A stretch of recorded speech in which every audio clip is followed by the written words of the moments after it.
Hey guys, and welcome back to Mad About Skin. In today's video, we're talking this brand, Roche Posay. Now, Roche Posay has gone from being a French pharmacy staple to a brand that's on the verge of world domination. You can get this brand in just about every country of the world, and in a lot of places at relatively affordable price points.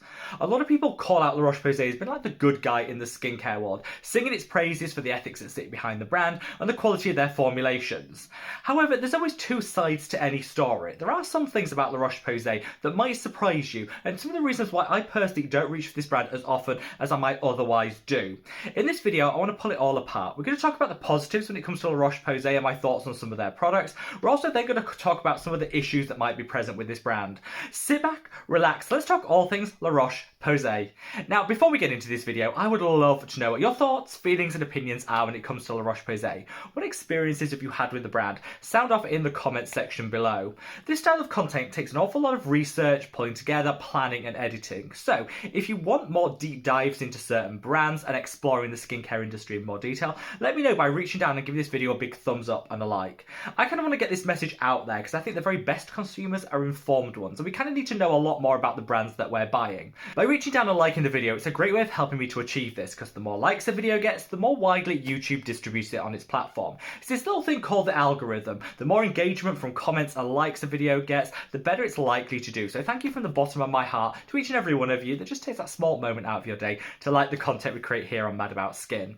I've got an awful lot to cover, so let's just cut that waffle and delve straight on in. I'm going to break this video into a couple of different segments. We're first going to talk about Roche Posay in general and some of the positives that there are to talk about when it comes to the brand. We're then going to come on to some of the issues that I have with Roche Posay, and I'll share with you my overall thoughts and summary at the end. I'll leave timestamps in the description box below, so if you want to jump to one section of the video over another, be my guest. It's all there for your convenience. So, Roche Posay, a brand which actually has been around in Europe for decades. Anyone watching this from France will probably think, why are we talking about this like it's a new brand? It's been a staple of the French pharmacy scene for decades after decades, and it comes with a really strong pedigree and reputation. It used to be an independent brand, but was snapped up a while ago by the L'Oreal Group, which is one of the big multinational corporations that now owns our whole suite of the skincare that we buy. The L'Oreal Group, hasn't got the best reputation in the past, but they didn't start to tinker with Roche Posay, the formulations and the price points really much at the point of that takeover. So again, the brand grew and grew and grew, and I think, like I said earlier in the video, they're often known as like the good guys in the skincare industry. I think this reputation comes about from a number of factors. First and foremost, they proudly don't retouch any of their images on their marketing.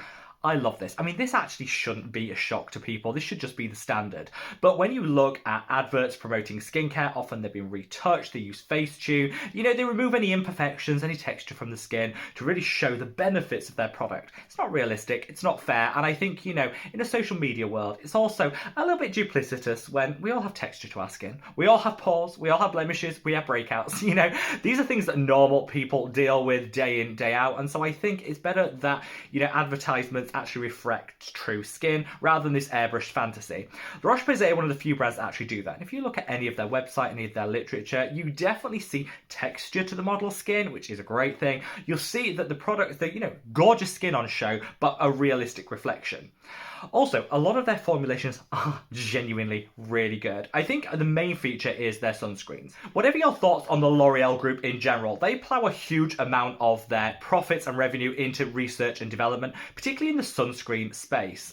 This has led to some tremendous innovations. I think, if I look at the overall global sunscreen industry, I think La Roche-Posay single-handedly has driven the most innovation over the past 5 to 10 years, and should definitely be applauded for that.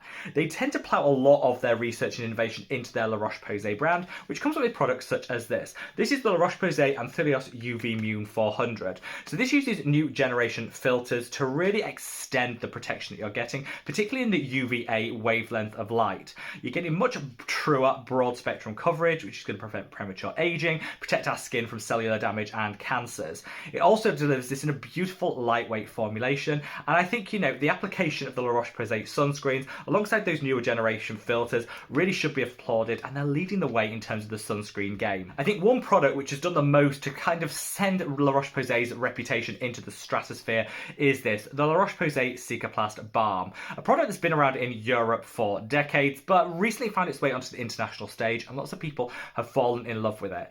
I honestly, with this, is a game-changingly amazing rescue balm if you've got impaired barrier function, sensitive skin, dryness that you just don't seem to be able to get on top of. A couple of applications of the Cicaplast Baume and it's just transformed. It works so quickly, and I think the formulation here with the hydrators, the moisturizers, the panthenol, the Cica, all of that together, it just makes this a really wonderful product. And whilst the price has gone up quite significantly recently, this used to be affordable at a really great drugstore price, which is why so many people reached for it.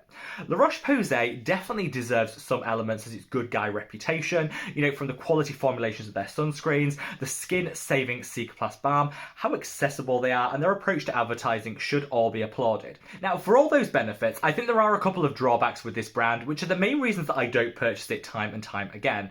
I think I'm all about showing both sides of the story here on Mad About Skin. We've had the pros, now let's talk about the cons. First and foremost, their cruelty-free status. So, La Roche-Posay, owned by the L'Oreal Group, are not a cruelty-free brand. Now, this is something that matters a lot to me. It's not going to matter equally to everyone out there, and when it comes to purchasing skincare, you have to make your own decisions based on price point, ethics, product quality, and all of that goes into making a decision on which brands you choose to buy from and which you choose to avoid. I wanted to go entirely cruelty-free in my own skincare routine, which is why I haven't purchased a product from La Roche-Posay for quite some time. I was actually sent that UV Immune sunscreen to try out, which is why I did a demo of it, but I didn't spend my hard-earned coin on it. And same with the Cicaplast Balm. I've had this probably 4 years. It's probably out of date by now, but it still kind of works, which is why I continue to use it, because I really hate waste. But for me, it's not a brand that I'll currently purchase from because they're not cruelty-free. I reached out to them about a year ago to say, come on guys, now you can actually use some workarounds and opt-outs of the Chinese market, which mean that you no longer have to subject your products to animal testing in order to sell into mainland China. Are you planning on doing that? Kind of what's happening? And they said, yes. This year, that being 2021, we plan on going entirely cruelty-free. And I was like, yes, this is amazing because there's so many great products that'll open us up to at the drugstore.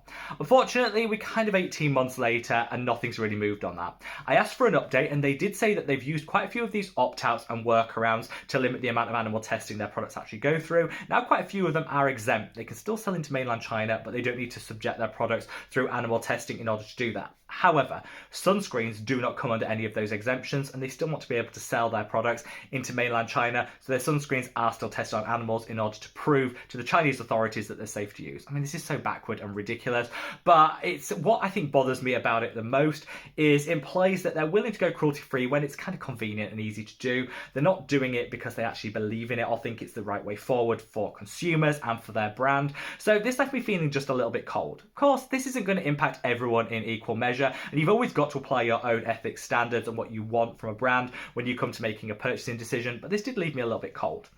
Now we're going to come to their absolute garbage serums. So, since the L'Oreal Group took over La Roche-Posay, they didn't change a whole lot of their original formulations, and they didn't really increase the price point that much, so I definitely applaud them for that.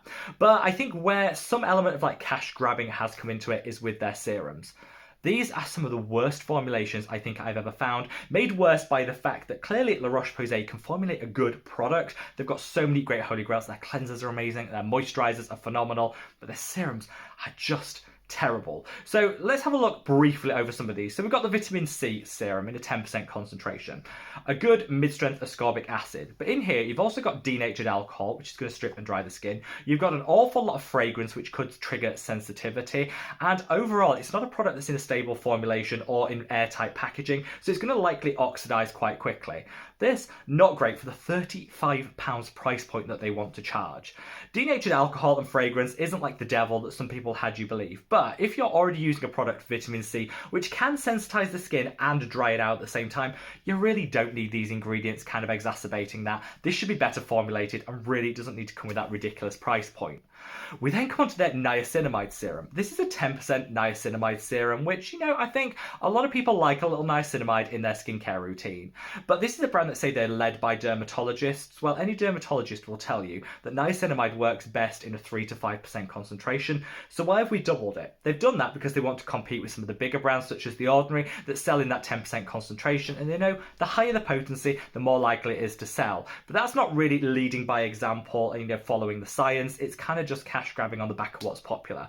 Also, £32 for a 10% niacinamide serum? No, absolutely not. You just don't need to pay that much. You could reach for the same product from the ordinary for like £8. It's just overpriced and a little bit cash grabby in nature.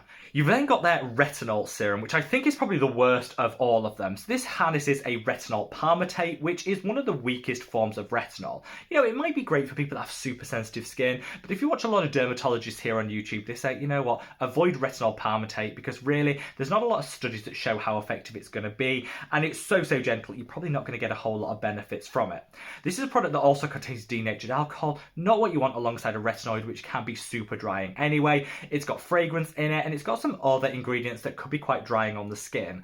An absolutely terrible formulation, and they don't disclose the percentage, so they're really relying on you buying into this serum because you love the Roche Posay brand, not actually allowing the serum to sell itself because it's so good. It's not. If anything, it's just going to strip and dry the skin, not really deliver any anti-aging benefits. I think that's super disappointing. The final issue that I take with La Roche-Posay is their pricing. So a lot of their original products, such as the cleansers, some of their moisturizers and toners, haven't gone up a whole lot in terms of price point, maybe a little bit to account for inflation, which I don't have a problem with. You know, brands have to make a profit. When, you know, the supply chain increases the cost, they do tend to pass that on to consumers, and so a little bit of a price rise yearly, I don't think is something that should turn off a brand. But I think when they start doing big price increases or launch newer products with sky-high prices, this is kind of when I want to turn off. Those serums are ridiculously priced. I mean, £35 for a barely effective retinoid, not going to be paying that. I think that niacinamide, you can get something for like a quarter of the cost that's going to give you the same results. That vitamin C is ludicrously expensive. Their newer launches tend to come with this sky-high price point, and they rely on people buying into the brand and not really questioning the formulation or how it's going to work. They just think, La Roche-Posay, this is amazing, I'm going to buy it.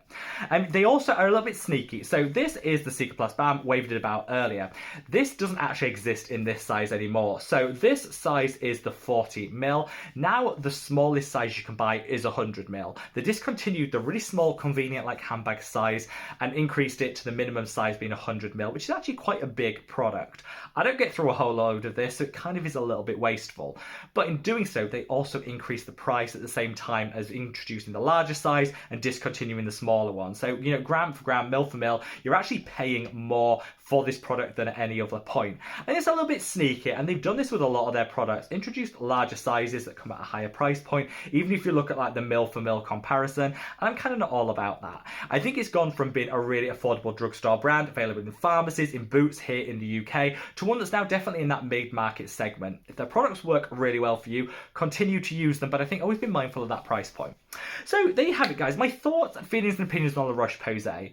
Ultimately, I do think they get a lot of things right, and I'm happy to call that out and applaud them for that. I think their advertising and marketing is bang on. It's really leading the way. I'd like to see a lot of brands follow that. Their formulations in sunscreens are divine. You probably, if you're watching this from the States, think they're not that great, but that's because of US regulations mean that the products that I'm talking about and experiencing here in Europe aren't the same formulations you get in the States. That's not La Roche-Posay's fault, that's the FDA's fault. So you can't really hold them accountable for that. In terms of European sunscreens, I think they're streets ahead of their competitors, and I do really like some of their formulations, particularly for acne-prone skin, where, you know, in my teens, they were game-changingly good.